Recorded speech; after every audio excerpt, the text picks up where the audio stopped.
Y'all's names, who y'all represent, and a little bit about yourself, real quick, please. Starting with Andrew. Andrew Clayborn. I actually work for myself. I train out of Newburgh Okay. Church. I'm off of Refugee Road. Just a quick synopsis of myself. I actually was obese for 25 years of my life. Was given a word from God to change my life, to get in shape, and in that process, I was 100% natural. Changed my life around, and I became a professional bodybuilder after my first show, and then went on to win my professional debut as well. Now I teach people this lifestyle of fitness. Good stuff, good stuff. And Taryn. Yes. Hello, everybody. My name is Taryn Toon. I currently work out of First Family Fitness off of Main Street. I actually teach a class there. It's called Taryn's Fitness Inferno. I started out myself actually having my class out of my home. I wasn't necessarily obese, but I was definitely overweight, and it was something I was doing for myself. And for myself, it was a life-changing event for me to lose so much weight. I was able to help other people, and being able to help other people is something that I love to do. So, that's what I'm in the process of doing now. And also with this process, I became vegan. So I am a vegan, and I've changed my lifestyle tremendously because of that. And so I like to, teach that and, of course, practice what I preach. Good stuff, good stuff. So, so what are some of the mistakes people make that y'all see when they decide to step into, I guess, a new realm of living when it comes to, fitness, food, or whatever it may be? What's some mistakes people may make off the bat? I think number one is people always set unrealistic goals when it comes to, let's say, a New Year's resolution or just setting a goal for themselves. Right. They feel like, I want to lose so much weight, I'm going to lose 30 pounds in a month because I want to go to this wedding or whatever. But I think that's very, very important is when you set a goal, you need to set a goal that's realistic for yourself.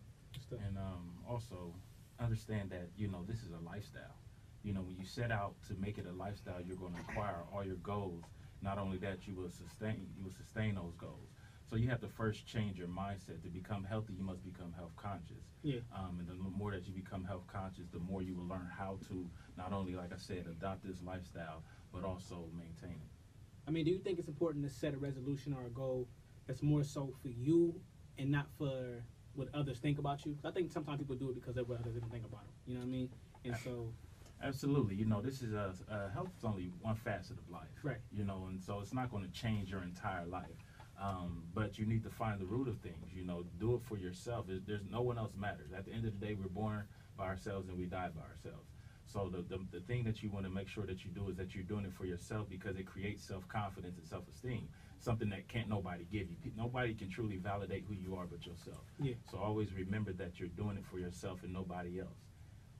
Now, Taryn, a lot of ladies decide to do group resolutions. Group of friends say, listen, this is going to be our resolution for this year. Do you agree with doing group resolutions, or do you think it's a good idea, it's a bad idea? What do you think? Actually, it may not be such a bad idea as you may think because it's also good to have supporters, to have people in your corner, to have a motivational team. So but I would say to make sure you have the correct people in your group. Right. So it has its pros and its cons to having a group team and doing it part of the group. If you have somebody, that is going to definitely be a motivational to you and to your goals, then yes, great. Yeah. But still stay focused on yourself. I think it's good to make a list also of pros and cons, and as you go on throughout your progress, you can add things to your list of pros and cons to help you stay on the track of achieving your goals. Yeah, that's important. Now, Terry, you said you were a vegan. Yes. So how important is it to have the right diet when you start to work out? Starting out, that's something that you actually have to grow into. It's important, but I wouldn't obsess over it because it's not going to come that easy. It's not something that just happens overnight. It's definitely something that you just want to gradually go into. Maybe don't just say, I'm going to cut out. If you have a favorite food, I'm not going to eat it for this whole month. You want to just not eat it as often. So it's important, but it's more important to kind of balance it all out. Absolutely. And also, I would say on the health piece, make sure that you understand that too, that even though, we gradually, grow into things, understand that food diet is like 85% of it. You can go in there, you can work out 3 hours, but if you're not eating the correct diet, you will not reach your goals. I repeat, you will not reach your goals. And understand too, another thing, you know, being obese before, I thought that fried food was the best. But when I embarked on this journey, I realized that there's so many different options out there that's healthier. So you're not giving up something, you're changing it for something better. That's good stuff. I need to get that list, man. Just listen, I stay with fried foods.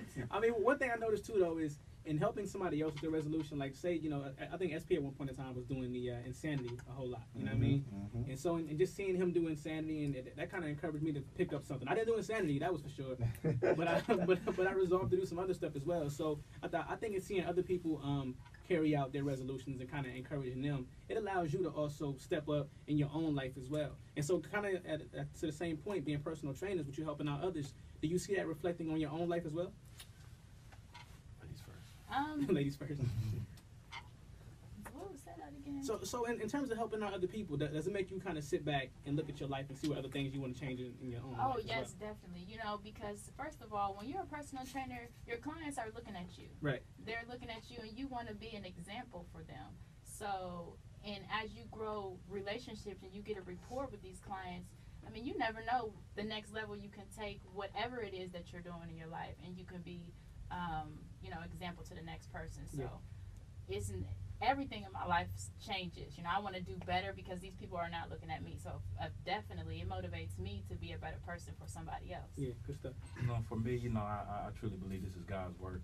You know, he says iron sharpens iron. So as I sharpen somebody and they as they grow, it also benefits me because it causes me and compels me to continue to become greater at just in myself. So that I can continue to pass on and plant seeds in other people so that they can flourish and grow. Yes. All right, now I got a question for y'all that people might be dealing with. So say you got a significant other, you know, a boyfriend or a girlfriend, and you kind of desire for them to get into the gym. I mean, how do you say that? How do you communicate that to them? Like, what would y'all suggest be a good form of communication? And this is not from me. This is from one of our emails that we got. Somebody wants to encourage their significant other to get into the gym. I won't say the name, but they want to get somebody in the gym. How do you do that? How do you say, listen, you know? I mean, one thing I would say, extra cuddly. one thing I would say is lead by example. Okay. You know, sometimes somebody needs to see it working for somebody. That's the type of society we come from, where it's like, man, I don't know, let me see you do it first. And then once they begin to see the results and see how you begin to feel about yourself and begin to see your energy, your aura shine, they then, you know, naturally gravitate to it. It's, you know, like attracts like energy, you know. So that's one thing that I've learned is that, you know, sometimes your words can't do it. Sometimes the best thing you can do is just be an example. Good stuff. Definitely.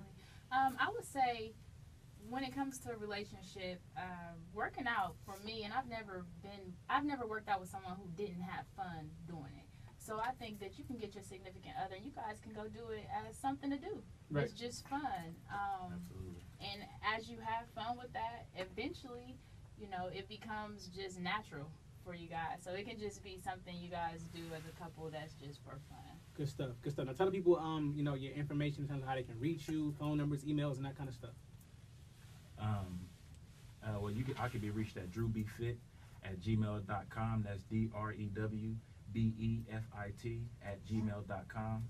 I'm not gonna get my number out on you guys can reach me. My email address is etabler, etabler22@gmail.com. I'm also on Instagram. My name is Taryn, TARYN_Toone, TOONE. Facebook, Taryn Marie, TARYNMARIE. Oh no, and I'm on Instagram as well at Beyond Fitness,